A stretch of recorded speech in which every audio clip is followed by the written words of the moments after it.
آپ کے علم میں ہے کہ آج میں وفات مسیح کے موضوع پر گفتگو کروں گا۔ اس کے پس منظر کے ضمن میں چند باتیں آپ کو بتانا چاہتا ہوں۔ نمبر ایک تو یہ کہ جتنے بھی فتنے اٹھے ہیں امت میں، اور جو اب بھی اٹھ رہے ہیں، وہ سلسلہ ختم ہونے والا تو نہیں ہے۔ سلاسون دجالون کذابون چلتا رہے گا قیامت تک۔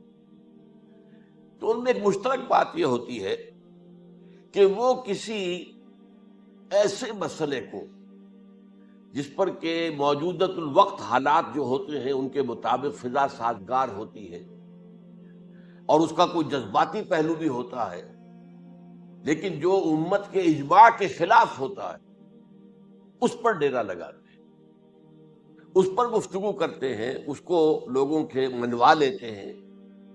اس کا نتیجہ کیا ہوتا ہے کہ چونکہ وہ چیز مجمع علیہ ہوتی ہے، امت کا اجماع ہے 1400 برس سے، اب اگر اس شے کو انہوں نے غلط ثابت کر دیا اپنے ذوم میں، اور عام لوگوں سے کہ جو صاحب علم نہیں ہے، کہ جو نہیں سمجھ سکتے بات کو، اسے منوا لیا، اس کا مطلب ہے کہ اب اس شخص کے معتقد ہو گئے اور اسلاف سے منحرف ہو گئے کہ یہ تو بے وقوف سے سب لوگ، یہ سارے ہمارے علماء، یہ سارے محدثین، یہ سارے مفسرین، یہ سب بے وقوف تھے، یہ بات بھی نہیں کر سکے۔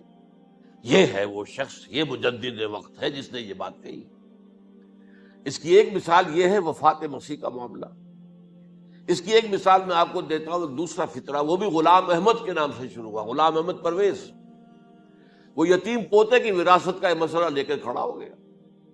جیسے یہ غلام احمد قادیانی وفات مسیح کا کیسے ہو سکتا ہے کہ ہمارے نبی جو ہے وہ تو فوت ہو کر زیر زمین دفن ہو گئے، اور یہ عیسیٰ جو ہے یہ آسمان پر اٹھا لیے، کیسے ممکن ہے؟ اب ظاہر بات ہے عام آدمی جو ہے مسلمان، جس کی حضور سے محبت ہے، حضور کے دل میں تعظیم ہے، عظمت ہے، عقیدت ہے، وہ اس جال میں پھنس جائے گا۔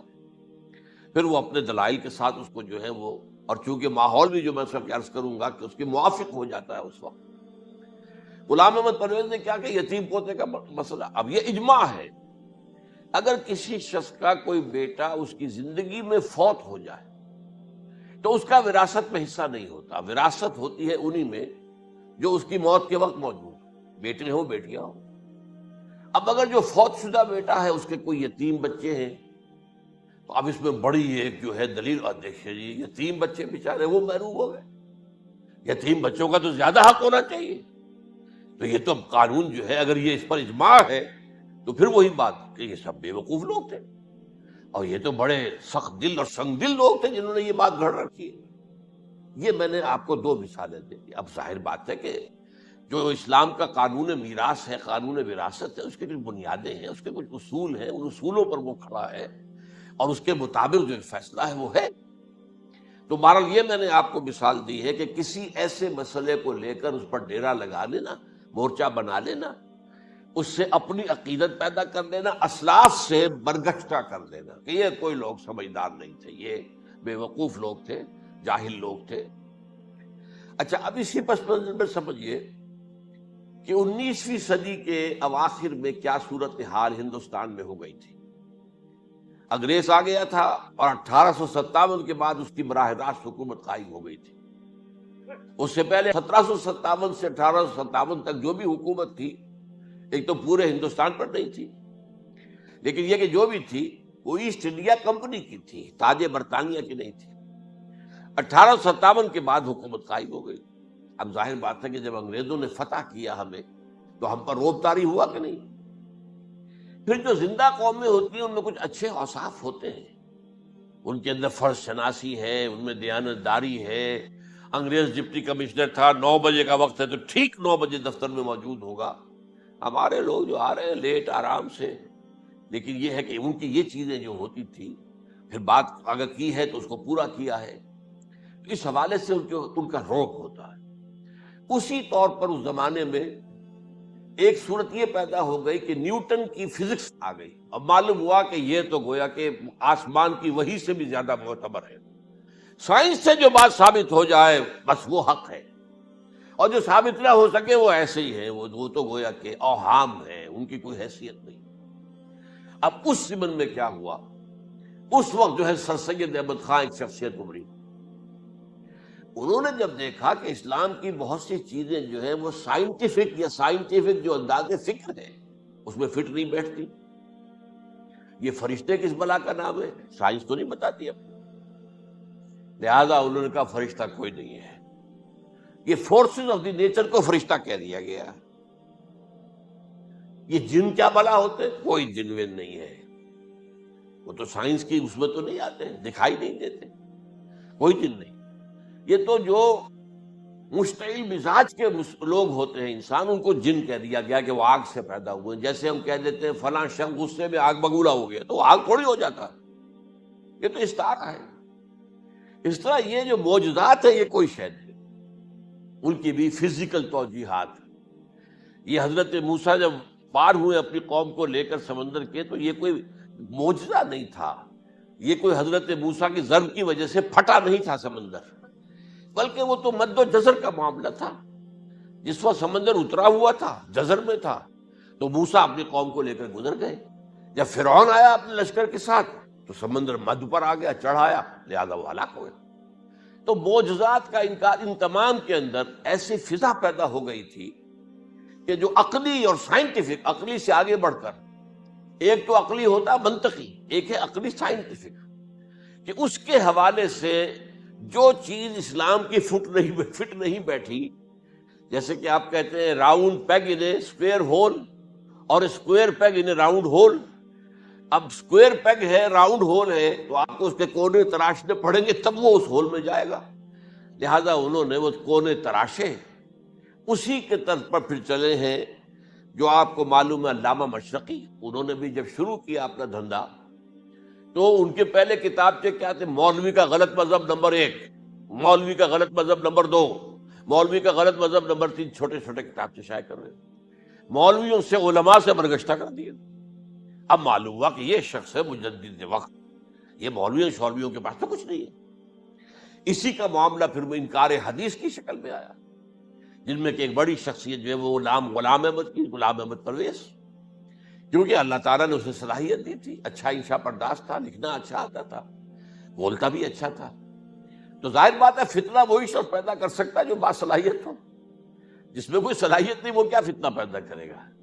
وہ نہ دنیا میں کوئی ترقی کرے گا، نہ دین میں کرے گا، نہ فتنہ انگیزی کر سکے گا.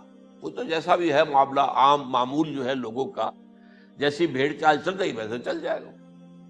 تو اس فضا میں اصل میں غلام احمد پرویز نے جو ڈیرا لگایا وہ وفات مسیح پر تھا. یہ سب غلط ہے. یہ کہ مسیح زندہ آسمان پر اٹھا لیے گئے، کیسے ممکن ہے؟ ممکن ہے یہ کوئی الہونی بات ہے؟ سائنس اس کو مان سکتی ہے؟ وہ تو اصل میں ٹھیک ہے. ان کا کہنا کیا ہے کہ مسیح کو سولی تو چڑھایا گیا تھا، لیکن وہ اس پر مرا نہیں، فوت نہیں ہوا، موت واقع نہیں ہوئی. پھر جب اس کو اتار لیا گیا تو وہ زخمی تھا، مجروح تھا، لیکن تھا زندہ. پھر اس کو غار میں رکھ دیا گیا. پھر اس کے جو معتقدین تھے انہوں نے اس کی مرہم پٹی کی، اس کا علاج کیا. پھر وہ ٹھیک ٹھاک ہو کر پھر وہ وہاں سے چلا گیا، وہاں چھوڑ گیا اپنے اس شہر کو، یروشلم کو، اور اس ملک کو، فلسطین کو. اور پھر وہ آ گیا کشمیر میں، اور کشمیر میں وہ فوت ہوا. اس کی قبر موجود ہے. کسی قبر کی کوئی پرانی بوسیدہ قبر کا نام نہیں ہے، فلاں قبر جو ہے وہ عیسیٰ ابن مریم کی. یہ ہے سارا معاملہ. اب ظاہر بات ہے کہ چونکہ ایک انسان کا زندہ آسمان پر اٹھایا جانا، وہ جو سائنسی ذہن ہے وہ اس کو نہیں مانے گا. چاہے قرآن مجید کے اندر تو خرق عادت اور بھی بہت سے ہیں. آخر اصحاب کہف 300 برس تک سوتے نہیں رہے. یہ کوئی سائنس کے حساب کتاب سے صحیح ہے؟ یا یہ ہے کہ حضرت عزیر علیہ السلام 100 برس تک مردہ رہے پھر زندہ کر دیے گئے؟ ان کا گدھا بھی زندہ کر دیا گیا جیسا کہ سورہ بقرہ میں آیا. لیکن ان کا کھانا جو ہے وہ صحیح رہا، اس کو مسا نہیں، اس میں کوئی بدبو نہیں آئی. تو واقعات ہوتے ہیں ایسے. اللہ تعالیٰ جو چاہے کرے. خرق عادت ٹھیک ہے، فطری قانون جو بھی ہے، جو لاز آف دی نیچر اللہ نے بنائے ہیں اور اس کے مطابق ہی دنیا چل رہی ہے. لیکن اللہ تعالیٰ کے ہاتھ ٹوٹ نہیں گئے، بند نہیں ہو گئے، اختیار ختم نہیں ہو گیا. میں کیا کروں؟ میں تو قانون بنا بیٹھا، اب تو میں کچھ نہیں کر سکتا. میں تو قانون بنا چکا ہوں کہ آگ جلاتی ہے. اب اگر ابراہیم کو آگ میں ڈال دیا تو میں تو نہیں بچا سکتا، اس لیے کہ قانون ہے، وہ میرا بنایا ہوا قانون. لیکن ہم یہ سمجھتے ہیں ہمارا ایمان ہے اللہ تعالیٰ جو ہے وہ قادر مطلق ہے، وہ جب چاہے اپنے ہی بنائے ہوئے کسی قانون کو توڑے. اسی کو کہتے ہیں خرق عادت. خرق کے معنی ہوتا ہے پھاڑ دینا، توڑ دینا. جیسے کہ وہ سورہ کہف میں لفظ آتا ہے کہ وہ حضرت موسیٰ کو جن کے پاس بھیجا گیا تھا، بزرگ کے پاس، انہوں نے اس کشتی کا جس میں وہ سوار تھے اس کا ایک تختہ پھاڑ دیا، توڑ دیا، خرقہ. تو خرق عادت، عادت سے مراد کیا؟ عام عادی قانون، laws, physical laws, chemical laws, جو بھی دنیا میں چل رہا ہے، بایولوجیکل لاز، ان کو جب چاہے اللہ توڑے اور اپنی خصوصی مشیت کا اس کے اندر اظہار کر دے. اب اس سلسلے میں جو میں نے آیات آپ کو سنائی ہیں اور اسی طرح کی کچھ اور آیات بھی ہیں، ان میں قادیانی نے اور قادیانیوں نے اصل ڈیرا لگایا ہے لفظ وفات پر. اصل میں یہ لفظ کیا ہے جو لوگ عربی زبان سے واقف نہیں، ان کو بڑی آسانی، وفات وفات وفات، یہ تو آ گیا. توفیتو، توفیتا، متوفی کا، اے موسیٰ میں تمہیں وفات دے دوں گا. اے اللہ جب تو نے مجھے وفات دے دی، تو وفات تو قرآن میں ہے. پھر اس کے ہوتے ہوئے یہ مفسرین کو کیا ہو گیا؟ ان کا دماغ خراب ہو گیا تھا. یہ تمام محدثین جو ہیں اتنی عقل بھی نہیں تھی. تو یہ وہ بات جو میں پہلے بیان کر چکا ہوں. اب میں آپ کو بتاتا ہوں اصل میں عربی زبان کا قاعدہ. عربی زبان کے اندر ایک سے حرفی روٹ ہوتا ہے، اس سے الفاظ بنتے چلے جاتے ہیں. مختلف خانوں میں پانی ہے، پانی کو آپ نے گلاس میں ڈال دیا، کوئی اور شیپ ہو گئی. کپ میں ڈالا، کوئی اور شیپ ہو گئی. اور تشت میں ڈالا، کوئی اور شیپ ہو گئی. شیپ تو بدل جائے گی، ہے تو وہی کا وہی پانی. تو اسی طریقے سے مثلاً میں مثال دے رہا ہوں آپ کو. علم یعلم، علم، کسی شے کو جان لیا. علم یعلم اعلامن، کسی کو کچھ بتا دیا. علما خود جان لیا، اور علم یعلم اعلامن، کسی کو کچھ بتا دینا. علم یعلم تعلیمن، کسی کو کوئی بات بڑی اچھی طرح ذہن نشین کرانا، بار بار دہرانا، سمجھا دینا، یہ تعلیم ہو گئی.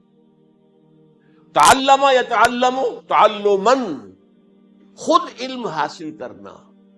اب علم یعلم سے عالم بنا، اور علم یعلم سے معلم بنا، اور تعلم یتعلم سے خود علم حاصل کرنا، اس سے متعلم بنا. متعلم جو کہ علم حاصل کر رہا ہے.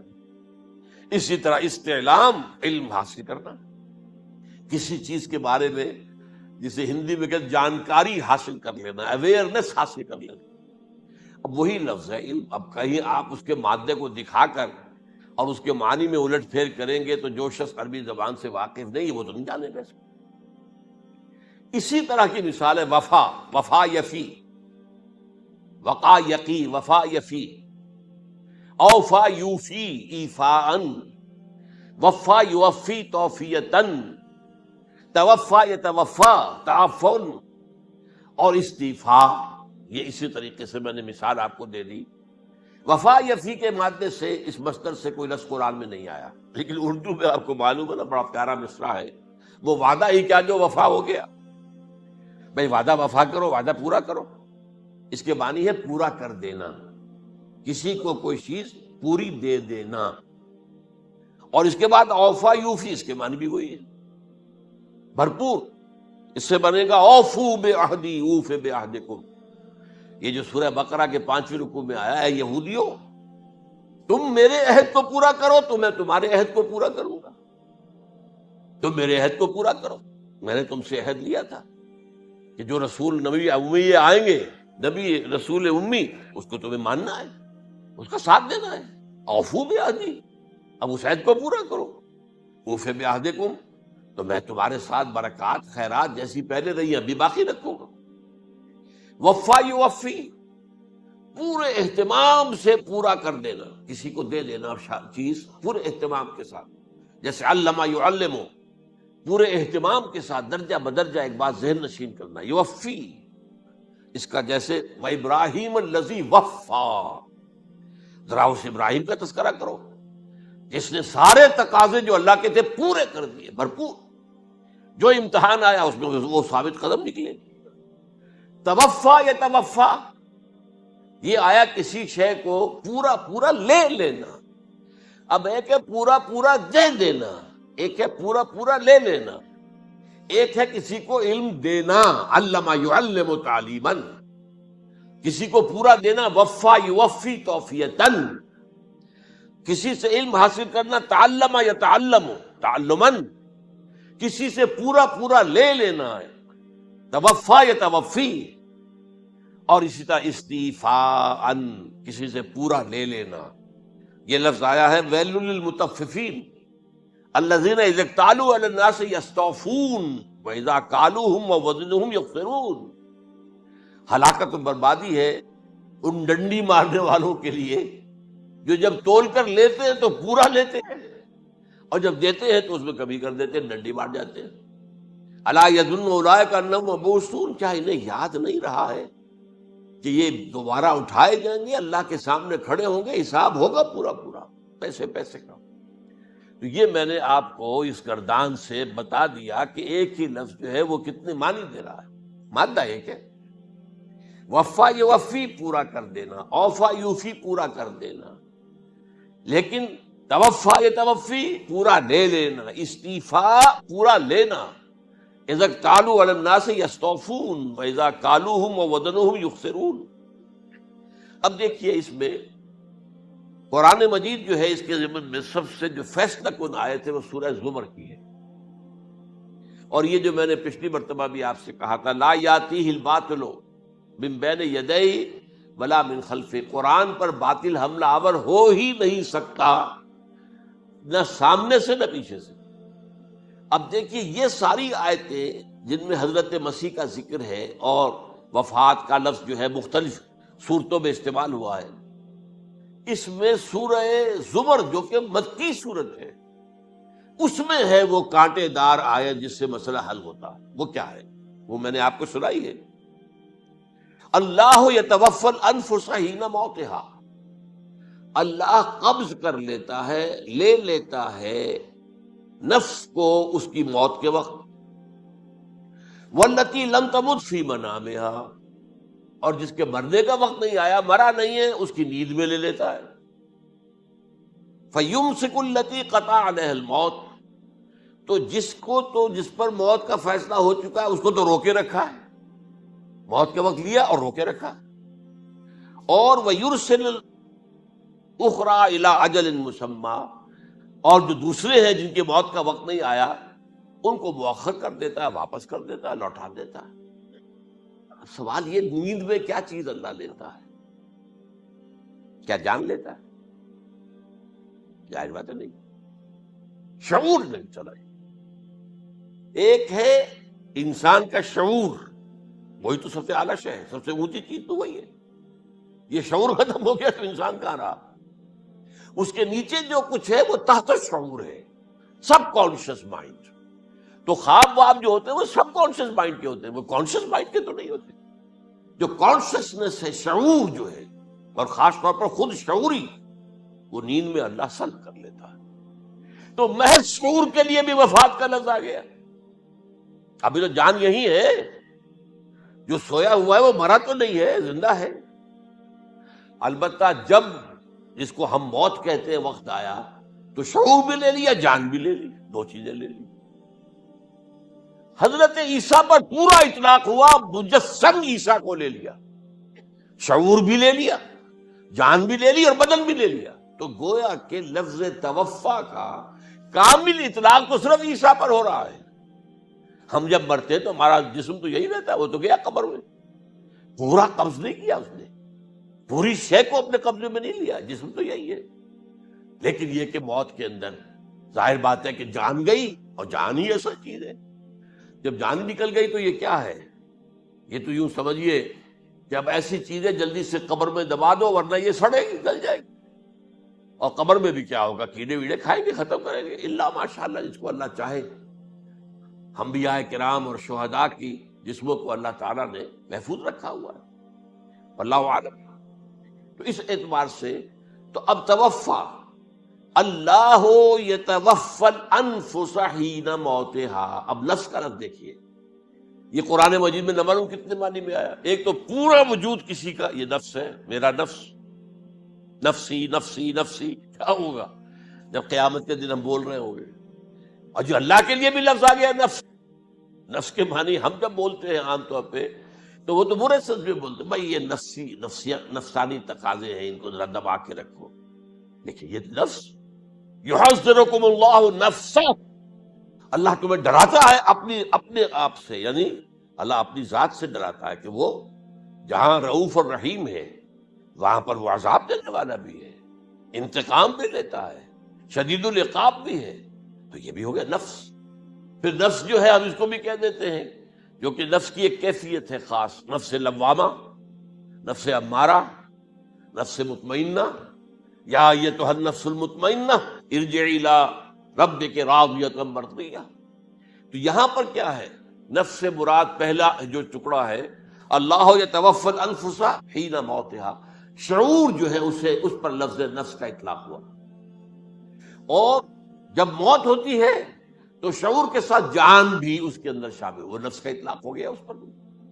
اور اصل میں لفظ توفا جو ہے اس کا حقیقی مفہوم اگر پورا ہوا ہے اس معنی میں کہ پورا کا پورا لے لینا، تو وہ تو صرف حضرت مسیح علیہ السلام کے بارے میں ہے۔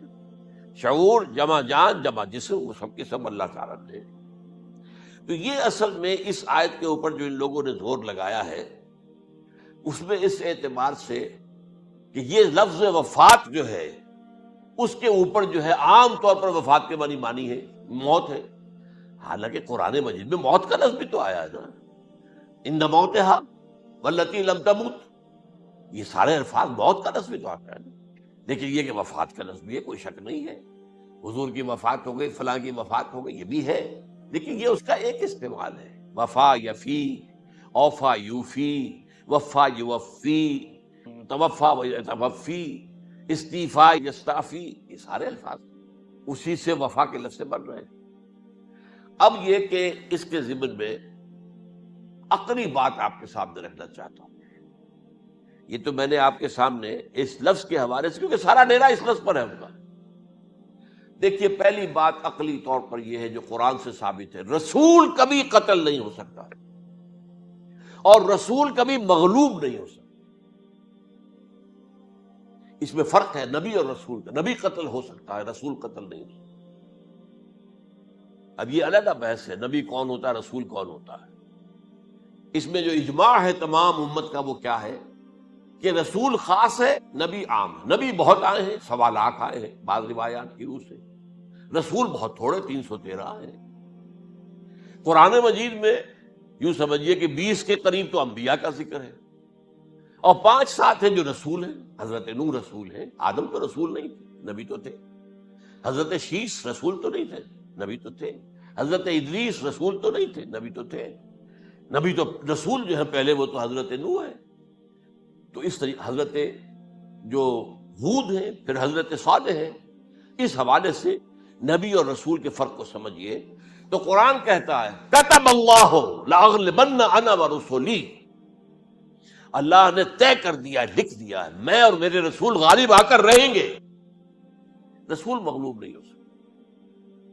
نمبر 2، وَلَقَدْ سَبَقَتْ كَلِمَتُنَا لِعِبَادِنَا الْمُرْسَلِينَ أَنَّهُمْ هُمُ الْمَنْصُورُونَ وَأَنَّ جُنْدَنَا لَهُمُ الْغَالِبُونَ، یہ بات ہمارے طرف سے طے کی جا چکی ہے، پہلے سے طے ہو چکی ہے، پہلے سے معین قانون ہے اپنے ان رسولوں کے بارے میں جنہیں ہم نے بھیجا ہو، رسولوں کے بارے، نبیوں کے بارے میں نہیں، کہ وہی منصور ہوں گے، ان کی مدد کی جائے گی لا محالہ، اور ہمارا جو لشکر ہوگا یعنی رسول کے ساتھ جو لوگ ہوں گے وہ اللہ کا لشکر ہے، وہ حزب اللہ ہے۔ وَأَنَّ جُنْدَنَا لَهُمُ الْغَالِبُونَ، لازماً وہ غالب ہو کر رہیں گے۔ یہ 2 چیزیں جو ہے قرآن مجید کے اندر، یہ 2 آیات نص سے قطعی ہیں کہ رسول کبھی مغلوب نہیں ہو سکتا، رسول کبھی قتل نہیں ہو سکتا۔ اب عجیب بات دیکھیے سورہ آل عمران میں، کیونکہ حضرت عیسیٰ کے ساتھ حضرت یحییٰ بھی موجود ہے۔ حضرت یحییٰ حضرت مریم کے خالہ زاد بھائی تھے، حضرت زکریا کے بیٹے تھے۔ سورہ آل عمران اور سورہ مریم دونوں میں آپ دیکھتے ہیں کہ پہلے یحییٰ کا ذکر ہوتا ہے، پھر عیسیٰ کا ذکر ہوتا ہے۔ یہ ہم عصر بھی تھے، لیکن یہ کہ سینئر تھے حضرت یحییٰ۔ لیکن حضرت یحییٰ کی مدح قرآن کرتے کرتے آخری بات کیا کہتا ہے، نبیم من الصالحین، لفظ رسول نہیں آیا ان کے لیے۔ اور وہیں سائملٹینیس کنٹراسٹ ہے سورہ آل عمران میں حضرت عیسیٰ کے لیے، وہ سارے ان کی مدح، رسولاً الی بنی اسرائیل، وہ رسول تھے اور وہ نبی تھے۔ نبی قتل ہو گئے، ایک آبرو باختہ لڑکی کی فرمائش پر قتل کر لیا، ایک ڈانسر، اس پر بادشاہ اس وقت جو تھا، وہ بادشاہ کیا تھا، وہ ایسے بادشاہ ہوتے تھے اس زمانے میں جیسے ہمارے ہاں بھاولپور کے جو ہے نواب ہے، بادشاہ تو انگریز تھا، حکومت تو اس کی تھی، لیکن ایک اٹانومی سی دے رکھی تھی۔ راجے جو ہے، راجا صاحب ہے، مہاراجا ہے، یہ راجے مہاراجے اور نواب جو ہوتے تھے یہ ایک اٹانومی تھی، باقی یہ کہ اصل میں تو بادشاہ جو ہے تو انگریز کی تھی۔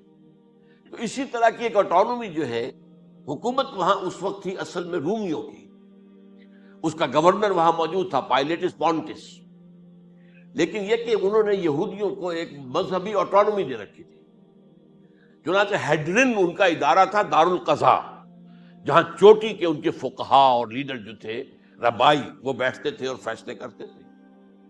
کسی مذہبی معاملے میں جو فیصلہ وہ کر دیتے تھے یہ ان میں معاہدہ تھا، وہ فیصلہ جو ہے وہ پھر ایگزیکیوٹ کیا جائے گا، وہ فیصلہ آخری ہوگا ان کا۔ وہ خود تو سزا نہیں دے سکتے، سزا تو گورنر دے گا، لیکن یہ کہ اگر ہیڈرن جو ہے ان کا جو وہ ہے ادارہ ٹاپ کا، وہ اگر سزا دے دے، سلا دے، تو گورنر کو وہ سزا دینی پڑے گی، یہ ان کا طے تھا معاملہ۔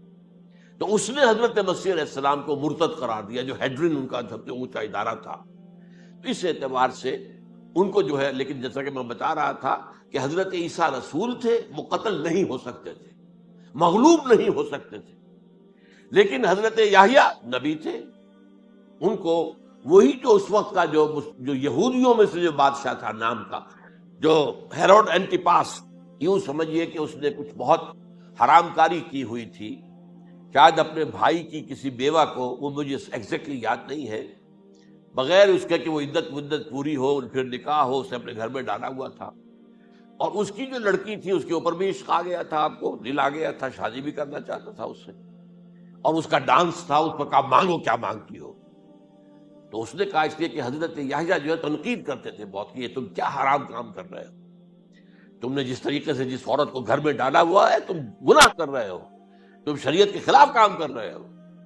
اس کو کہا تھا یو ڈاٹر آف سن، اس لڑکی کو کہا تھا تم جو کہ گناہ کی بیٹی ہو، اور وہ ناراض تھے، وہ ملکہ بھی جو تھی اس وقت تھی، اور یہ اس کی بیٹی بھی بہت ناراض تھی۔ تو انہوں نے کہا، مجھے وعدہ لے لیا کہ دیکھو جو کہہ رہے ہیں، جو مانگوں گی مانگنا پڑے گا، مانگنا، ہاں مانگوں گا، مجھے یحییٰ کا سر چاہیے۔ ایک دفعہ تو وہ کانپ گیا، اسے اندیشہ تھا کہ اگر یحییٰ کو میں نے قتل کر دیا تو یہودیوں کے اندر ہو سکتا بغاوت ہو جائے، لیکن پھر اس نے پھر تانا دیا، تم کیسے بادشاہ ہو، اپنا وعدہ پورا نہیں کرتے۔ پھر انہوں نے کہا ٹھیک ہے، حکم دیا، اور وہ جیل میں تھے پہلے سے ہی، وہاں گیا اور جو ہے ان کا سر قلم کیا، لا کے پیش کر دیا۔ تو نبی جو ہے جن کی بڑی مدح ہوئی ہے سورہ مریم کے اندر، جب آپ پڑھیں گے تو ان کی شان جو ہے، لیکن نبی تھے، صرف رسول نہیں تھے۔ اور حضرت عیسیٰ رسول تھے، رسول قتل نہیں ہو سکتا، نبی قتل ہو سکتا۔ تو یہ قاعدہ جو ہے وہ بھی قرآن نے اس سائملٹینیس کنٹراسٹ کے حوالے سے سورہ آل عمران میں حضرت یحییٰ اور حضرت عیسیٰ کا تقابل کر کے بتا دیا۔ تو ایک تو بات یہ ہے کہ اس اعتبار سے میں جو آپ کو آیت سنا چکا ہوں، یہ جو جرائم جو ہے سورہ نساء کے اندر یہودیوں کے اللہ تعالیٰ نے بیان کیے ہیں، ان میں سے یہ بھی ہے وَقَوْلُهُمْ إِنَّا قَتَلْنَا الْمَسِيحَ عِيسَى ابْنَ مریم، اور ان کا یہ کہنا کتنا بڑا جرم ہے جو یہ کہہ رہے ہیں ہم نے عیسیٰ ابن مریم کو قتل کر دیا۔ لیکن یہاں ایک عجیب کیفیت ہے، رسول اللہ کے رسول کو، عام طور پر اس کی کنسٹرکشن کو لوگ سمجھے نہیں ہیں، وہ سمجھتے شاید انہوں نے خود ہی کہا رسول اللہ، انہوں تو رسول اللہ کہتے تو قتل کیسے کرتے؟ یہ اللہ نے کہا، اچھا ان کا کہنا یہ ہے کہ اللہ کے رسول کو قتل کیا۔ وَقَوْلُهُمْ إِنَّا قَتَلْنَا الْمَسِيحَ عِيسَى ابْنَ مریم رسول اللہ، ان کا یہ کہنا کہ ہم نے عیسیٰ ابن مریم کو، مسیح کو قتل کر دیا، وہ اللہ کے رسول کو۔ وَمَا قَتَلُوهُ وَمَا صَلَبُوهُ، انہوں نے نہ اسے قتل کیا، نہ سولی پہ چڑھایا،